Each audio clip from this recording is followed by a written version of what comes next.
America की तरफ से फायरिंग की गई ईरान के जहाज पर और ईरान के जहाज पर कब्जा कर लिया। एक बड़ा जहाज, मालवाहक जहाज जो सी ऑफ ओमान से निकल करके सामने आ रहा था और उस पर अमेरिका की तरफ से सेंटकॉम ने एक वीडियो भी जारी किया गया है और उस वीडियो के अंदर दिखाई दे रहा है, जरा आप अपनी स्क्रीन पर यह वीडियो देखिए, एक बड़ा मालवाहक जहाज वो आ रहा था और उसके ऊपर अमेरिका की नेवी ने, अमेरिकी मरीन्स ने फायरिंग की पहले और उसके बाद में उसको कब्जा कर लिया है, उसको अपने नियंत्रण में ले लिया है और बाकायदा इसको लेकर के डोनाल्ड ट्रंप की तरफ से ट्वीट किया गया है और डोनाल्ड ट्रंप ने कहा है कि ये अब अमेरिका की नेवी के कब्जे में है और उधर ईरान का जवाब आया है और ईरान ने कहा है कि इसका बहुत जल्द करारा जवाब दिया जाएगा।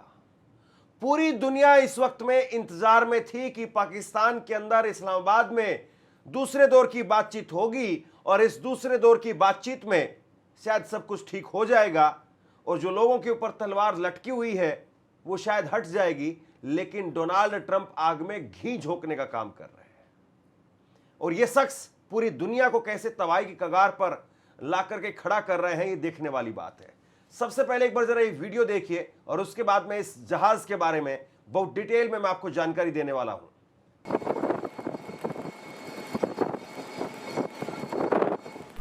Motor Vessel Tosca, vacate your engine room. Vacate your engine room. We're prepared to subject you to disabling fire. Okay, we gave the flare. Now we're getting anything. Be ready. ये जहाज चाइना से आ रहा था और चीन से आने वाले इस जहाज के ऊपर पहले फायरिंग की गई और उसके बाद में इस पर कब्जा कर लिया गया। टास्का जहाज एक बड़ा कंटेनर शिप है, इसकी लंबाई 294 मीटर है और चौड़ाई 32 मीटर है। यह चीन से आ रहा था, 12 अप्रैल को मलेशिया के क्लांग पोर्ट से रवाना हुआ था, ईरान के अब्बास बंदरगाह की ओर जा रहा था।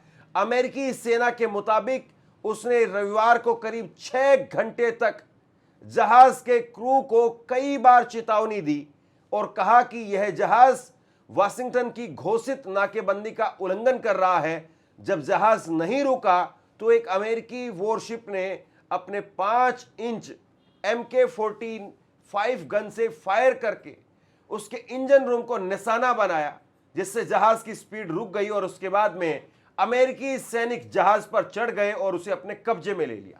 फिलहाल यह जहाज अमेरिका के कंट्रोल में है। तो इस जहाज को लेकर के खबर यह सामने आ रही है कि एक बहुत बड़ा कंटेनर शिप है, करीब 300 मीटर का यह कंटेनर शिप है। 300 मीटर इस कंटेनर शिप की लंबाई है। आप सोचिए 300 मीटर कितना जो है बड़ा जहाज है और उस जहाज को अमेरिका ने कब्जे में कर लिया है और ईरान ने कहा है कि इसका बहुत तगड़ा और बहुत माकूल जवाब देंगे। सेंटकॉम की तरफ से जो जानकारी निकल करके सामने आई है वो आपको बता रहा हूं। सेंटकॉम ने इस जहाज को लेकर के ब्यौरा दिया है, डिटेल दी है और जिसमें कहा गया है कि अरब सागर में काम कर रही यूएस सेना ने 19 अप्रैल को एक ईरानी झंडे वाले मालवाहक जहाज के खिलाफ नेवल नाकेबंदी लागू की। यह जहाज ईरानी पोर्ट की तरफ जाने की कोशिश कर रहा था। Guided missile destroyer USS Spruance DDG-111 ने MV टोस्का को रोका जब वह ईरान के बंदर अब्बास के रास्ते में 17 नॉट्स की रफ्तार से उत्तरी अरब से गुजर रहा था। अमेरिकी सेना ने कई चेतावनी दी, ईरानी झंडे वाले जहाज को बताया कि वह यूएस नाकेबंदी का उल्लंघन कर रहा है। जब टोस्का का क्रू 6 घंटे तक बार बार दी गई चेतावनी को मानने में नाकाम रहा, तब तो सुप्रुअंस ने जहाज को अपना इंजन रूम खाली का निर्देश दिया। सुप्रुअंस ने डिस्ट्रॉयर की 5 इंच MK-45 गन से टोस्का के इंजन रूम में कई राउंड फायर करके टोस्का के प्रोपल्सन को बंद कर दिया। बाद में 31 मरीन एक्सपेडेंसरी यूनिट यूएस मरीन उस जहाज में चढ़ गए जो नियम नहीं मान रहा था, जो अभी भी यूएस की कस्टडी में है। अमेरिकी सेना ने नियमों का पालन पक्का करने के लिए सोच समझ करके प्रोफेशनल और सही तरीके से काम किया है। ब्लॉकेड शुरू होने के बाद में अमेरिका सेना ने 25 कमर्शियल जहाज को वापस लौटने का या ईरानी पोर्ट पर जाने का निर्देश दिया है। कुल मिलाकर के अगर आसान भाषा में मैं आपको बताऊं तो यहां पर सेंटकॉम की तरफ से इस बात को कहा गया है कि हमने 6 घंटे तक उस जहाज को लगातार कहा कि आप रुक जाइए, आप आगे नहीं जा सकते हैं, लेकिन जहाज नहीं माना और जहाज वो अब अमेरिकी कब्जे में है। अब यहां पर 2 बातें हैं। क्या उस जहाज के अंदर कुछ ऐसे हथियार हैं जो चाइना की तरफ से ईरान को भेजे जा रहे थे और अमेरिका को इसको लेकर के कोई टिप मिली और उसके बाद में अमेरिका ने इस जहाज पर कब्जा कर लिया, और ये 6 घंटे की जो बातें बताई जा रही हैं ये सिर्फ और सिर्फ कागजी बातें हैं, ये सिर्फ और सिर्फ कहानी बनाई जा रही है? क्या उस जहाज में कुछ ऐसा आपत्तिजनक था, या फिर अमेरिका बातचीत से पहले इस जहाज को लेकर के एक तरीके से प्रेशर बनाने की कोशिश कर रहा है? बड़ा सवाल यह है। इस्लामाबाद में बातचीत होनी है और उस बातचीत से पहले आप जिस तरह की हरकतें कर रहे हैं, जाहिर सी बात है कहीं ना कहीं साफ तौर पर दिखाई दे रहा है कि इस सीज फायर को डोनाल्ड ट्रंप अपनी शर्तों पर करवाना चाहते हैं, और डोनाल्ड ट्रंप वो ईरान के ऊपर कब्जा करना चाहते हैं। अब बड़ा सवाल यह है कि जो ईरान आयतुल्लाह अली खामनेई साहब की शहादत के बाद में भी नहीं झुका, क्या वो एक जहाज से झुक जाएगा? एक जहाज की कीमत ही कितनी होती है बताइए जरा। 2-4 करोड़ हजार का एक जहाज होगा, लेकिन 2-4 हजार करोड़ के एक जहाज के लिए ईरान अपना स्वाभिमान बेच देगा क्या? और बड़ी बात यह है कि अगर उस जहाज में ऐसा कुछ था, ऐसा कुछ संवेदनशील उस जहाज के अंदर, या ऐसे कुछ खतरनाक हथियार उस जहाज में थे, तो क्या ईरान को नहीं पता था कि आगे किस तरीके से अमेरिका की नेवी खड़ी है और इस बीच में इस तरीके से जो है वो इस जहाज के जरिए वो सामान मंगवाएगा? हालांकि अभी तक अमेरिका की तरफ से ये साफ नहीं किया गया है कि उस जहाज में उनको कुछ भी आपत्तिजनक मिला है। ऐसी कोई जानकारी कहीं से नहीं आ रही है, लेकिन मैं समझने के लिए और आपको समझाने के लिए कि आखिरकार इस जहाज पर कब्जा अगर अमेरिका की तरफ से किया गया है तो किस नीयत से कब्जा किया गया है, यह बहुत बड़ा सवाल है। डोनाल्ड ट्रंप ने बाकायदा इसको लेकर के एक ट्वीट किया है, और डोनाल्ड ट्रंप ने इसको लेकर के ट्वीट करते हुए जो जानकारी दी है वो सुनिए। डोनाल्ड ट्रंप ने कहा कि अमेरिकी सेना ने ओमान की खाड़ी में एक ईरानी झंडे वाले जहाज को, कार्गो जहाज को रोक करके जब्त कर लिया है, क्योंकि उसने यूएस नेवल नाकेबंदी तोड़ने की कोशिश की थी। मरीन अब जहाज को अपने कब्जे में ले चुका है और उसके सामान की जांच की जा रही है। तो अभी डोनाल्ड ट्रंप सस्पेंस के साथ में बात कर रहे हैं। डोनाल्ड ट्रंप वो एक तरीके से यहां पर सस्पेंस क्रिएट करके दिखा रहे हैं कि अभी हम जांच कर रहे हैं और बाद में बताएंगे। लेकिन क्या ईरान को झुकाने की कोशिश हो रही है? बड़ा सवाल यह है। और इसके बाद में आप अपनी स्क्रीन पर देखिए, मसूद पेजेस्कियान की तरफ से एक बयान सामने आया है कुछ वक्त पहले, और मसूद पेजेस्कियान वो क्या कह रहे हैं कि अमेरिका के राष्ट्रपति ट्रंप के पास में ईरान को उसके परमाणु अधिकार छीनने की कोई सही वजह नहीं है। ट्रंप कहते हैं कि ईरान अपने परमाणु अधिकारों का इस्तेमाल नहीं कर सकता है, लेकिन यह नहीं बताते हैं कि उसने कौन सी गलती की है, उन्हें किसने हक दिया है कि वह किसी देश से उसके अधिकार को छीन ले। मैं लगातार बार बार इस बात को कह रहा हूं कि डोनाल्ड ट्रंप की जो इस वक्त में गिद्ध वाली जो नजर है वो पूरी तरह से ईरान के एनरिच्ड यूरेनियम पर है। वो 450 किलो एनरिच्ड यूरेनियम जो कहीं इस वक्त में ईरान के किसी परमाणु ठिकाने के अंदर है, और उसको लेकर के बहुत बार ये खबरें सामने आती है कि वो दबा हुआ है, उसको लेकर के अमेरिका चाहता है कि हम अपनी मशीनें भेजें और वहां से उसको निकाल लें। लेकिन ईरान कह रहा है कि हम इसका एक कतरा भी आपको नहीं देंगे, एक तोला भी आपको यहां से नहीं ले जाने देंगे। और फिर अब पेजेस्कियान साहब ये पूछ रहे हैं कि भैया आपको हक क्या है, कौन सा अधिकार आपको है कि आप किसी देश से इस तरीके से उसका एनरिच्ड यूरेनियम छीन सकते हैं? बताइए जरा। आपको कोई अधिकार नहीं है।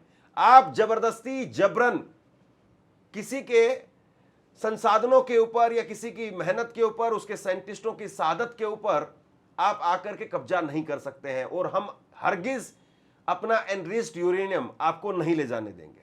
इस्लामाबाद में बातचीत से पहले ये जो कुछ हो रहा है ये अच्छे संकेत नहीं है।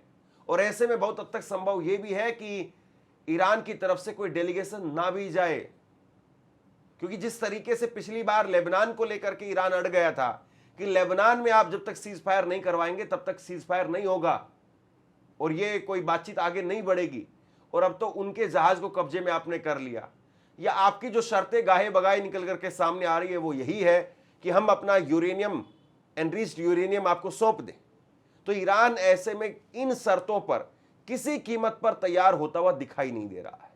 वो अपने प्रोग्राम को, अपने कार्यक्रम को होल्ड कर सकता है, लेकिन वो सौंप दे एनरिच्ड यूरेनियम को, ऐसा दूर दूर तक मुमकिन नहीं दिखाई देता है। और ऐसे में डोनाल्ड ट्रंप के जो ट्वीट है या डोनाल्ड ट्रंप की जो हरकतें हैं या उनकी जो भाषा है या जो वो कनपट्टी पर बंदूक लगा करके ईरान को झुकाना चाहते हैं, दिखाई नहीं देता है कि कहीं से डोनाल्ड ट्रंप इस बात में कामयाब हो पाए। अब एक खबर मैं आपको बता रहा हूं, ये सीबीएस न्यूज की खबर आप देखिए, जिसमें कहा गया है कि ईरान के सरकारी टीवी के मुताबिक ईरानी सेना ने कहा है कि अमेरिकी सेना ने ईरान के जहाज टुस्का पर हमला किया है और उस पर चढ़ गई है। यह युद्ध रोकने के समझौते का उल्लंघन है और समुद्री डकैती जैसा काम किया है। उन्होंने यह भी कहा कि ईरान जल्द ही इसका जवाब देगा। अब जिस तरफ एक तरफ ये बातचीत जा रही है और इस बातचीत के बीच में अगर इतना बड़ा एक डेवलपमेंट यहां पर हो रहा है, और आप सोचिए कि अगले कुछ घंटों में ईरान ने इसका जवाब दिया और ईरान ने सीधी फायरिंग खोल दी वहां पर अमेरिकी मरीन्स के ऊपर, तब क्या हालत होगी? तब तो यानी फिर कहीं दूर दूर तक सीज फायर या बैठक को लेकर के कोई बातचीत दिखाई नहीं देगी। ये तो सीधे तौर पर आप यूं कहिए कि आग में घी डालने का काम नहीं कर रहे हैं, बल्कि पूरी तरह से आग को ही अपने ऊपर उड़ेलने का काम कर रहे हैं। डोनाल्ड ट्रंप की तरफ से एक और ट्वीट किया गया है और वो कह रहे हैं कि हम बहुत ही ठीक और सही प्रस्ताव दे रहे हैं, उम्मीद है कि वो इसे मान लेंगे, अगर नहीं माना तो अमेरिका ईरान के सभी पावर प्लांट और पुल को तोड़ देगा और तब कोई ढील नहीं होगी।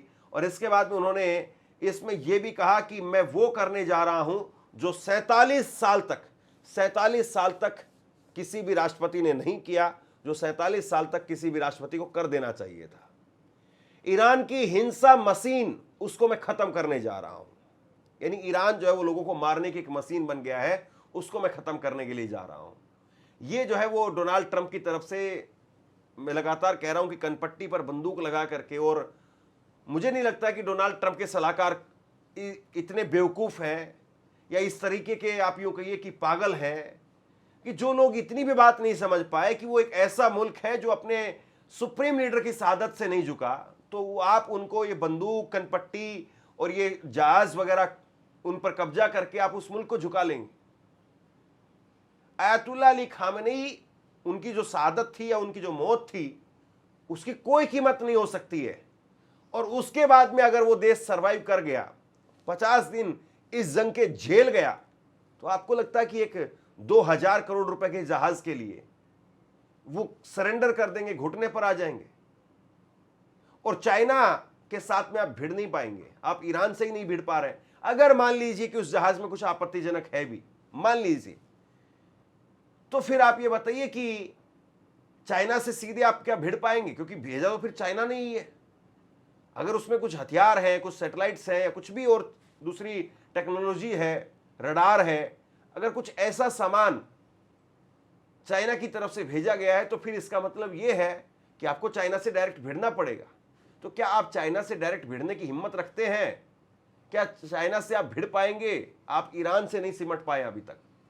ईरान जो है वो आपको नाको चने चबवा रहा है।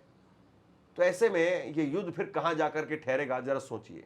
और दूसरी तरफ फिर ईरान ने साफ कह दिया है कि भैया ये अमेरिका वो सीज फायर का उल्लंघन कर रहा है।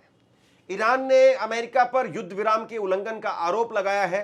ईरान के हजरत खातम अल अनबिया के सैन्य मुख्यालय ने अमेरिका पर युद्ध विराम के उल्लंघन का आरोप लगाया है और ईरान का दावा है कि अमेरिकी सेना ने ओमान की खाड़ी में चीन से आ रहे एक ईरान के जहाज को, व्यापारिक जहाज पर गोलीबारी की है। ईरान ने अमेरिका पर अपने वादे से मुकरने और विश्वासघात करने का आरोप लगाया है। यह बयान राष्ट्रपति मसूद पेजेस्कियान और अमेरिका के प्रधानमंत्री शहबाज शरीफ के बीच में बातचीत के बाद में आया है। दोनों देशों के राष्ट्रपति और प्रधानमंत्री के बीच में बात हुई है। ईरान का कहना है कि उसने सद्भावना दिखाते हुए जल मार्ग खोलने की कोशिश की थी, लेकिन अमेरिका ने अपनी समुद्री नाकेबंदी, घेराबंदी न हटा करके समझौते की शर्तों को तोड़ दिया है। तो यानी अभी जब पाकिस्तान में और ईरान में बात हो रही है, जब ईरान के राष्ट्रपति ने वहां पर शहबाज शरीफ से, प्रधानमंत्री से बात की है, तब भी इस बात को दोहराया है कि ये सीज फायर तोड़ने वाले लोग हैं, इनसे बात नहीं हो सकती है। तो कुल मिलाकर के देखने वाली बात यह है कि क्या अब ईरान ऐसी स्थिति में वो पाकिस्तान जाएगा क्या, और ईरान का जो पलटवार होगा अमेरिका के ऊपर वो किस तरीके का होगा, और कैसे ईरान जो है वो अपना बदला लेगा, कैसे ईरान जवाब देगा, इस बात का इंतजार रहेगा। शेयर कीजिए इस खबर को, और आप क्या सोचते हैं नीचे कमेंट सेक्शन में जाकर के मुझे जरूर बताइए। इस वीडियो को लाइक कीजिए, चैनल को सब्सक्राइब जरूर कीजिए, और अगर संभव हो तो आर्थिक तौर पर थैंक्स बटन का प्रयोग करके हमें मदद जरूर करिए। शुक्रिया, थैंक यू।